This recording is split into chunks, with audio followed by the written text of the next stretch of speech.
ale, ale, ale, ale, ale, Zaragoza, ale, ale.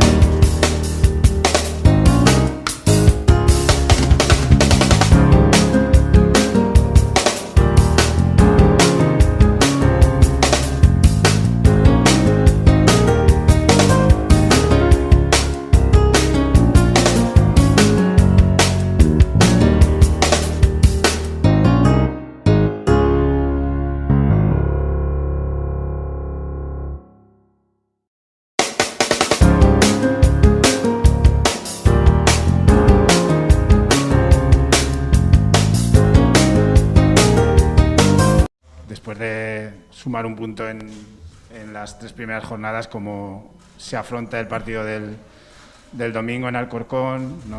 No se han marcado goles, aunque sí que es verdad que el equipo ha hecho méritos para hacerlos.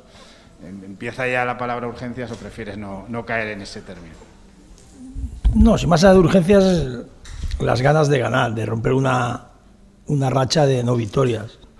Es decir, que hablas de tranquilidad, que hablas de ansiedad, de lo que hables al final las palabras, es decir, lo que sí que tenemos que evitar son las prisas, como digo yo, y ese momentito que nos tiene que diferenciar durante el partido.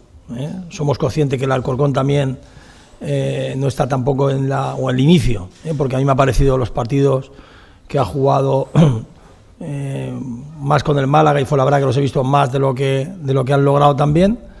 Pero eso lo piensan muchas veces todos los equipos. Al final son los puntos que tenemos y sabemos primero el campo de Santo Domingo, los equipos de Anquela y en este caso el Alcorcón, pues bueno, se juntan muchas circunstancias en esa coctelera que van a ser 90 minutos muy, muy trepidantes y que el Real Zaragoza evidentemente no se puede permitir ninguna clase de lujo.